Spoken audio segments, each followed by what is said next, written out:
बघ वो सगळे भांडे घासणं सोपं आहे, पण हा कुकर घासणं एवढं कठीण आहे. त्याचे एवढे नाटकं चालतात. रिंग बाजूला करा, सिट्टी बाजूला करा, हे झाकण वेगळं, हे वेगळं. असा कंटाळा तो हा कुकर घासायला. एवढे टोपलंभर भांडे घासले गेले आणि हा कुकर घासायला खूप टाइम लागतो.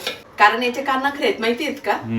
जसं नवऱ्याचे नखरे असतात ना, त्याचे याचे नखरे आहेत. कारण हा पुल्लिंग मध्येच येतो. कुकर पुल्लिंग असतो असं. तिकडे हे बघ, इकडे आणताना काय तिकडे यान, ही स्त्रीलिंग मध्ये येते. हिला बरं माठ असं हात फिरवलं का झालं घासून. आणि हे याच्यात बघ ना तू, अजून जसं दातामध्ये काही अडकून जातं तसं याच्या शिट्टी मधून बारीक बारीक होल मधून त्याला पिनने असं व्यवस्थित काढावं लागतं. जर कधी नाही काढलं तर ते बी सिट्ट्या बघतो देत नाही, मग कुकरचा स्फोट होऊन जातो. म्हणून ती पण काळजी घ्यावी लागते. हे टोपलंभर भांडे म्हणजे 10 मिनिटांमध्ये घासले पण गेले आणि धुतले पण गेले. आणि हा एकटा नवरदेवला 15 मिनिटं लागून गेले.